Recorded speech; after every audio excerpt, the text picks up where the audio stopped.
Welcome to our third session of summer reading. Can you believe we've already done 2 whole sessions? This is our last one. That went by really fast. Let's say hello. Hello, friends. Hello, friends. Hello, friends. It's time to say hello. Hi, everyone. It's Miss Trisha again. We're going to talk about fairy tales today. Do you know what a fairy tale is? There's fairy tales and fables and myths and legends and tall tales. They tell us stories that try to teach us something. They might tell us about good guys and bad guys and being mean to other people. They try to teach us a lesson. This is The Boy Who Cried Wolf. And it was written by B.J. Hennison, and the drawings were by Boris Karloff. Let's see, who published this book for us? It's a Simon & Schuster book. And this is a library book. You could take it out of the library. The Boy Who Cried Wolf. There once was a shepherd. I'm so bored, he thought. All day long, all I do is watch sheep. And all those sheep do is eat. Not only that, all they say is, baa, baa. Munch, munch, munch, munch. Baa, answered the sheep. He does look bored. But that's his job. He's supposed to be watching the sheep. Nothing ever happens here. None of my friends come by. I am the most bored boy in the whole world, thought the shepherd. And the sheep just munched, munched, munched, munched. Bah! Munch, munch, munch. Bah!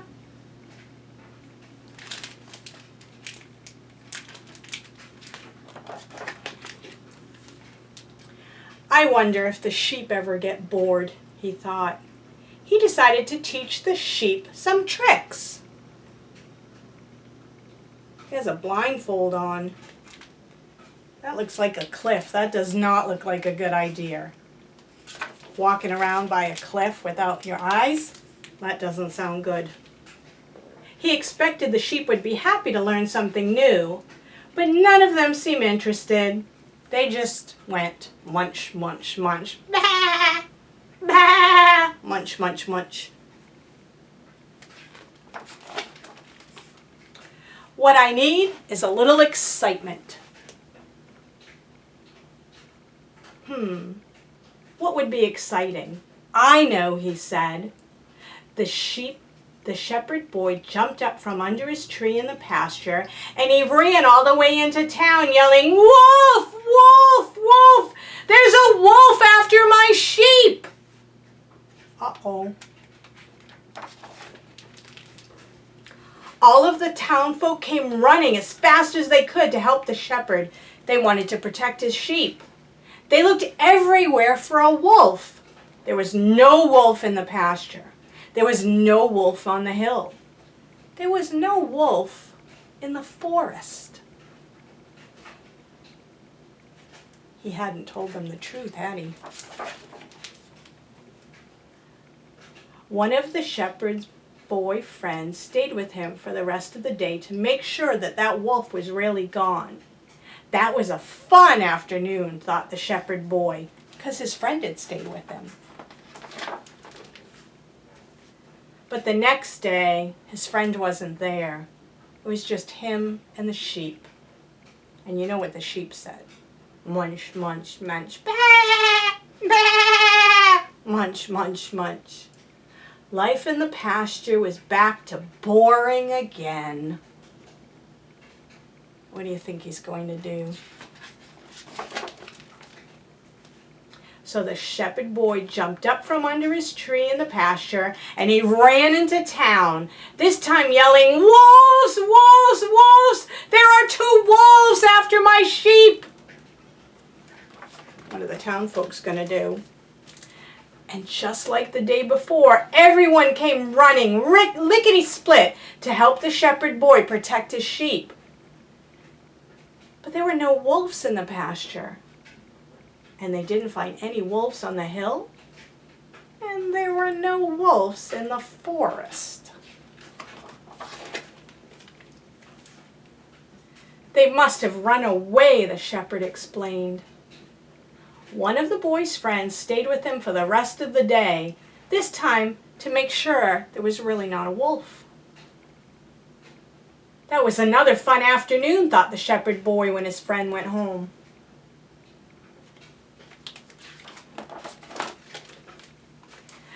The next day, just when the shepherd boy was beginning to feel bored again, he heard, "Lunch, lunch, lunch, grrr," and "lunch, lunch, lunch, grrr," and then he heard it again, "Lunch, lunch, lunch, grrr."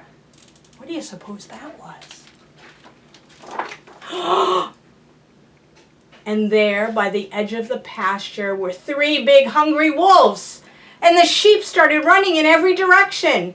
And for the 3rd time, the shepherd jumped up from under his tree in the pasture and he ran into town, this time yelling, "Wolves, wolves, wolves! There are 3 wolves after my sheep!"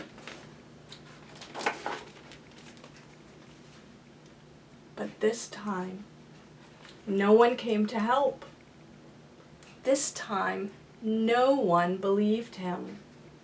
And the shepherd boy spent the rest of the day looking after his sheep all by himself.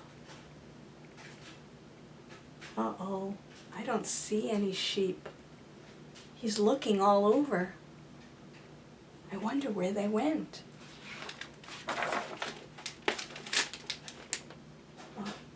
Can you see them?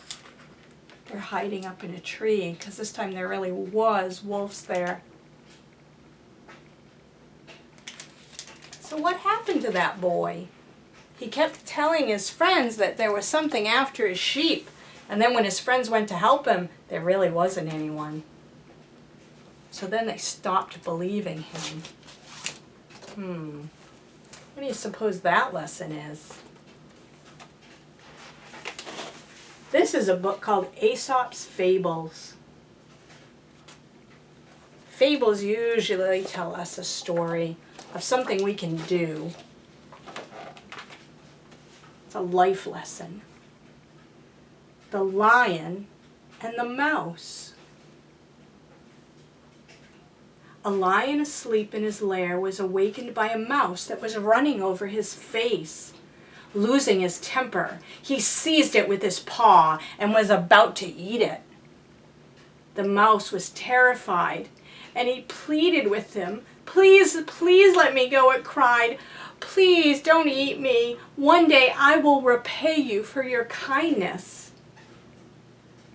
The idea of so insignificant a creature ever being able to do something to help him, the lion, made him laugh so hard that he let the mouse go.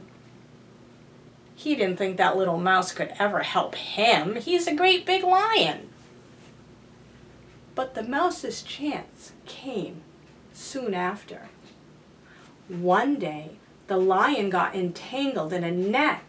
It had been spread by a game warden. They wanted to catch the lion. The mouse heard and recognized his roars of anger and ran to the spot.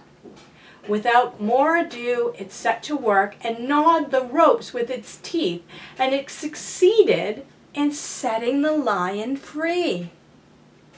"There," said the mouse, "you laughed at me, but I promised I would repay you, and now you see, even a small mouse can help a big lion." And down here it says, "No act of kindness, no matter how small, is ever wasted." That's a good lesson to learn about being kind and being helpful, right? That's a really excellent lesson when you think about it. We'll read one more. The Ugly Duckling. Do you know this book? I bet lots of you do. In fact, these are all library books. Oh, nope, I guess not. The Aesop Fables is my book. This is written by Sebastian Braun. and it's a Boxer book. Once upon a time, Mother Duck sat gently on her eggs, waiting for them to hatch. She had 3 small eggs in her nest. She left them for just a moment to take a drink from the river. And when she got back, first she counted them, 1, 2, 3. While she was away, something happened. A large egg came bobbing along the river and plop, landed in Mother Duck's nest. 1, 2, 3, and she's going to find 4 when she gets back. When she returned, Mother Duck counted her eggs again. 1, 2, 3, 4. How did that 4th egg get there? She wondered. I don't know. The new egg was much bigger than her other eggs. Well, no matter, thought Mother Duck. I shall look after it and love it as though it were my own. And she nestled herself back into her nest, and she kept the eggs warm and snug. Soon 3 of the eggs hatched. With a crack and a quack, 3 little ducklings tumbled out of their shell. And then the 4th egg hatched. But oh, how large and odd-looking this baby was not at all like the other ducklings. It looked at Mother Duck and said, "Honk, honk." No matter, said Mother Duck. I shall love this one just the same. The next day, Mother Duck and her ducklings met an old turkey walking along the riverbank. "Oh, how odd one of your ducklings looks," gobbled the turkey. "It's ugly," said the 3 ducklings, very unkindly, and they peeped with delight. "Honk, honk," said the ugly duckling sadly. But Mother Duck said, "No matter, little one. I love you just the same." And they went on their way. A little while later, a duck family met 2 rude ducks who were quarreling in the barnyard. They stopped and stared when they saw the ugly duckling. "What an ugly duckling," said one. "Surely that cannot be a duck," said the other. I think it makes them feel bad when you call them names. "Leave him alone," said Mother Duck. "I am sure he will grow up to be a fine duck." "Honk, honk," said the ugly duckling. "What is that awful noise?" quacked one duck. "It's not natural," quacked another one. "Come along," said Mother Duck to her ducklings, and she led them away from the rude ducks. The ugly duckling began to cry.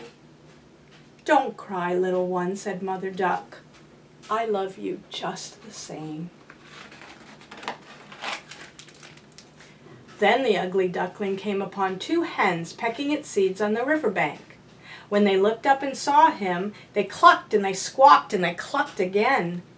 The ugly duckling became frightened and ran away through a tall hedge that was full of small birds.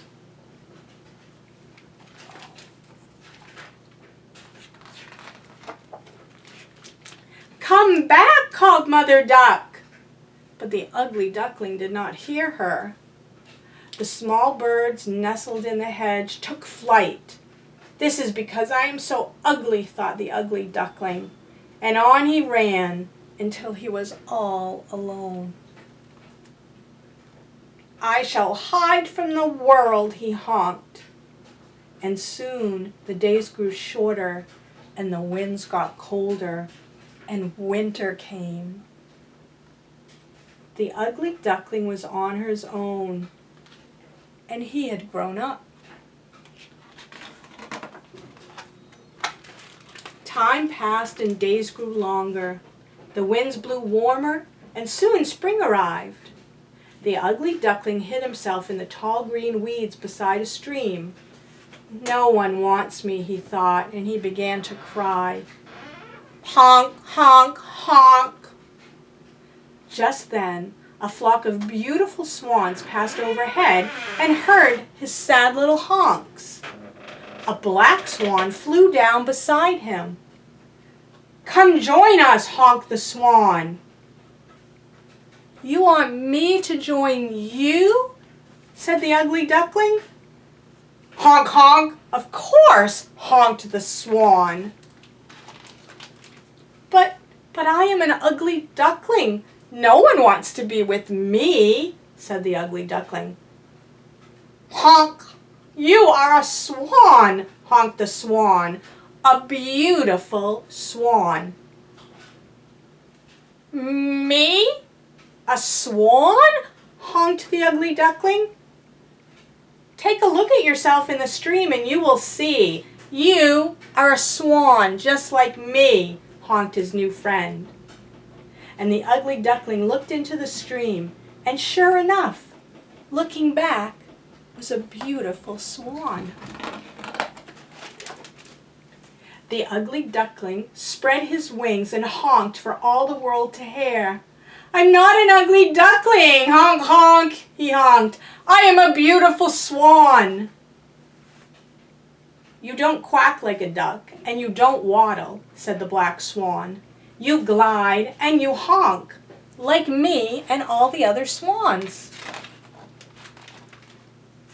Then the two beautiful swans took into the air to join the flock, and they all lived happily ever after. That's one of my favorite stories because it really tells you about not judging a book by its cover. Have you ever heard that one? That you can't look at somebody and know that they're ugly or they're mean or they're nice. You can't tell that just by looking at somebody. And if somebody looks a little different than you, so what? That's all I have time for today.